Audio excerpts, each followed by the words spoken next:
What's up guys, my name is Benja, aka Benja, and today we're going to make my favorite patch on the Prophet Rev2. This is what it sounds like.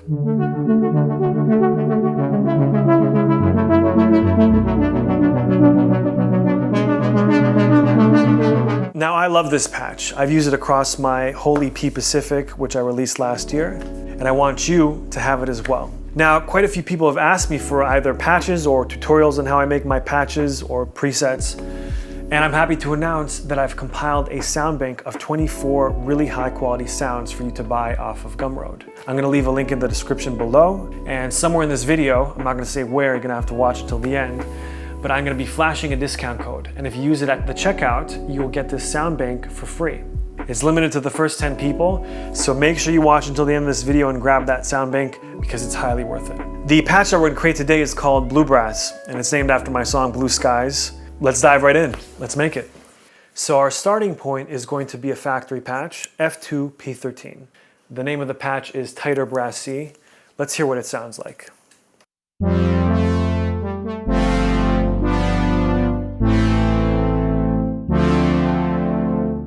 So as you can hear, it's kind of like a fat sounding brass patch based off of sawtooth waves. It sounds pretty good. It's a little dry to my taste. Let's start working on it. So by the way, if you take a look over here, the red button, Stack A plus B, tells us that this patch is actually comprised of two layers, layer A and layer B, which is one of the benefits of this synthesizer because you can really layer up patches and make these very rich, fat sounding sounds.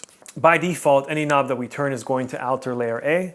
So let's first focus on the effects panel because that's the most important one. I'm going to zoom in a little here so that you guys can see what I'm doing right here. In this section. So we want to change the effects type for layer A to reverb. We want to check first which type it is right now. So if we click and hold onto miscellaneous parameters and we adjust any knob on the dashboard, it will display to us the value of that knob. So right now we know that the FX type is actually BBD delay. So we're going to scroll until we get to reverb. For the mix value, we are going to change it to 69. Now we're going to adjust the reverb time to 192 and the reverb tone to 88. By the way, pro tip for the Prophet, sometimes when you adjust knobs, especially these knobs which are very sensitive, you might not be able to hit the exact number that you want. So if you ever want to fine tune the numbers, just go to the value knob which has this kind of click feedback and it increments and decrements values by 1. So that's very helpful. All right, so we got down layer A, we got down the effects. Let's hear what it sounds like.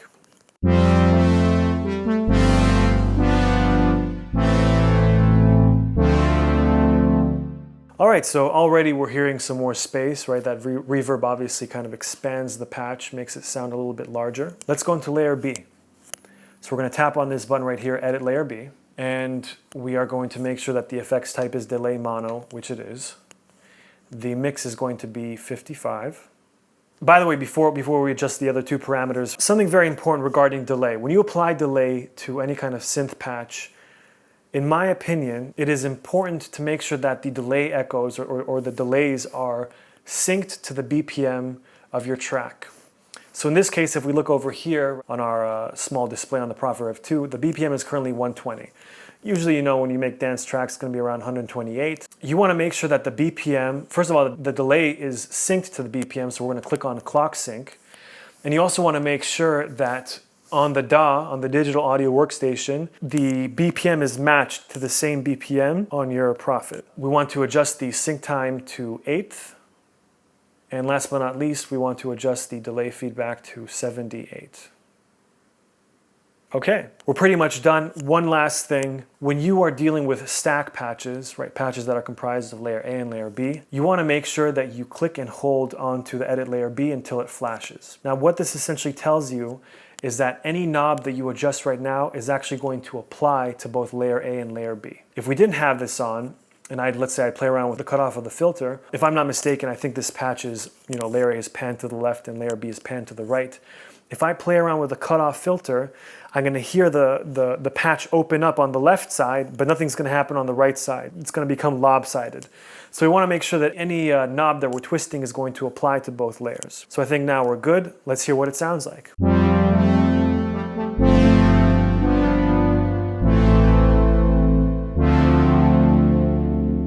Wow, do you hear that difference? I really like that. Let's hear what it sounds like with the sustain pedal. So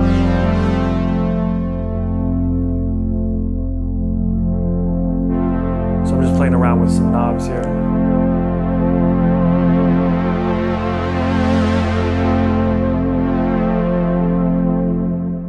That's a really, really nice texture. So to make the most of this patch, there are a few parameters that I would recommend you modulate. Let me point them out for you.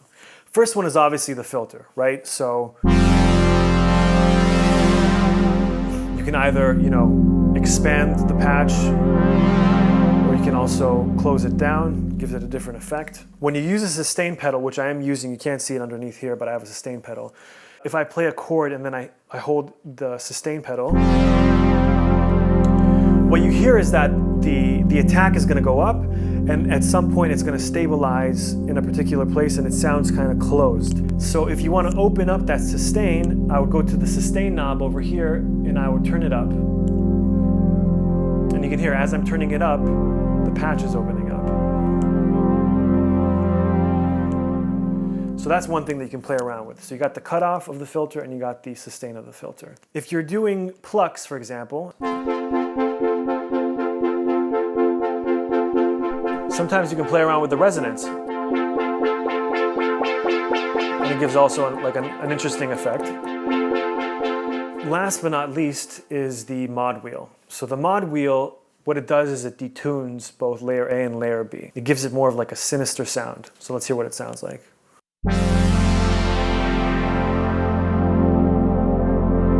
So mod wheel is down, turning up the mod wheel. See how it's fat?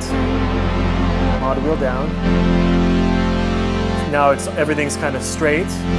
Turning it up, more sinister. Another cool thing about this patch is that if you apply Aftertouch, it also kind of detunes the notes. Here, I'll open up the filter so you guys can hear it. So that's just me playing it regular, but if I apply a little bit more pressure, you're going to hear how it detunes the patch. Hear that? So that's it. That's pretty much the patch. If you want to save the patch, just make sure to click on write. Well, let's say I want to go to bank U3, right? Because you can only save patches on banks U1 to U4. I'm just going to go to U3, P128, program 128. I don't have anything over there. You can adjust the name of the patch over here with the parameter and the value knobs. If you want to make sure that you're not overriding an important patch, you can always compare the patch that you are about to overwrite. In this case, it's actually the same patch because I practiced this whole thing. So I'm just going to write it and I'm going to save. And now you will have this amazing patch on the synthesizer. So if you were able to program the patch along with me, please let me know in the comment section below by commenting the word Pacific. If you have any questions, also comment below. This is going to be one of many other videos that I'm going to share with you on how I produce music. So stay tuned and I will see you in the next video.